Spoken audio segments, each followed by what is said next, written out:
मध्य प्रदेश की तमाम प्रतिभाओं पर मुख्यमंत्री डॉक्टर मोहन यादव अब मेहरबान हैं, खासे मेहरबान हैं। वो चाहते हैं कि मध्य प्रदेश का जो टैलेंट है, जो देश और दुनिया में अपने परचम लहरा रहा है, उसको सरकार प्रोत्साहन देगी।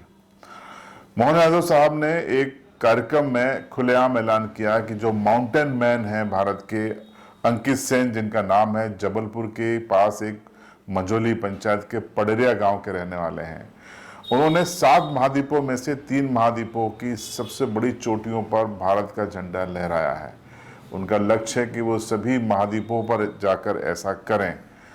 मुख्यमंत्री प्रसन्न हुए और उन्होंने कहा कि ऐसी प्रतिभाएं जो मध्य प्रदेश का नाम रोशन करती हैं, जिनमें माउंटेन मैन अंकित सेन जैसे माउंटेन मैन के लिए मुख्यमंत्री ने कहा कि उनकी सरकार प्रोत्साहन के रूप में उन्हें 5 लाख रुपए की राशि देगी।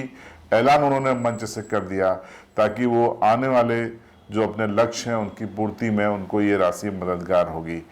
पहले सुन लीजिए मुख्यमंत्री ने किस तरीके से ये ऐलान किया। हाँ, एक अंकित सेन हमारे माउंटेन मैन मिले हैं और उन्होंने अपने बलबूते पर बड़े बड़े अलग अलग तरह के संकल्प लेकर के बड़े ऑस्ट्रेलिया, अफ्रीका, यूरोप कहाँ चढ़ाई चढ़ के आसमान से बात करने आए।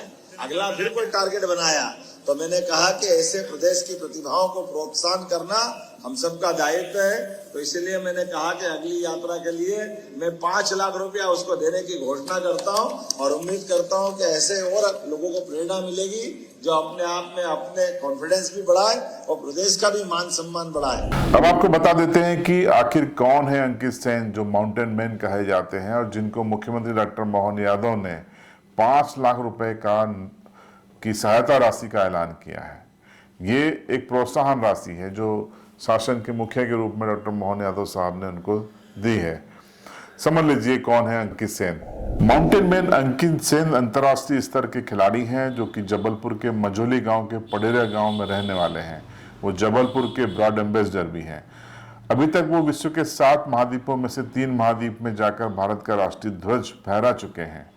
अफ्रीका महाद्वीप की सबसे ऊंचे शिखर माउंट किलिमंजारो पर 26 जनवरी 2023 में उन्होंने भारत का ध्वज लहराया। 15 अगस्त 2023 को उन्होंने यूरोप महाद्वीप के माउंट एल्ब्रस में भारत का राष्ट्रीय ध्वज लहराया। तो 15 अगस्त 2024 को उन्होंने ऑस्ट्रेलिया महाद्वीप की सबसे ऊंची शिखर कोजिन्स्को पर जाकर भारत का झंडा लहराया। वे महाकौशल खेल रत्न से भी सम्मानित हैं। उन्हें 2022 में श्रीमंत माधवराव सिंधिया खेल अलंकरण पुरस्कार भी मिला था। Asia book of record, Indian book of record और इंटरनेशनल बुक ऑफ रिकॉर्ड में भी वो अपना नाम दर्ज करवा चुके हैं। तो आपने देखा कि अंकित सेन की क्या क्या उपलब्धियां हैं जिन्हें मध्य प्रदेश सरकार अब प्रोत्साहित कर रही है। अंकित सेन की दिलचस्प बात यह है कि अंकित सेन जो भारत के राष्ट्रीय पर्व है वो दिन ही चुनते हैं, उसी दिन पर जाकर वो झंडा लहराते हैं, चाहे 26 जनवरी हो या 15 अगस्त। 2 में से एक तिथि उनकी ऐसी होती है कि जब वो शिखर पर पहुंचते हैं उस दिन ये तिथि आती है और वो झंडा लहरा देते हैं। ऑस्ट्रेलिया, अफ्रीका और यूरोप के बाद अब बाकी महाद्वीपों की भी बारी है। अंकित सेन को शुभकामनाएं और मध्य प्रदेश शासन को धन्यवाद।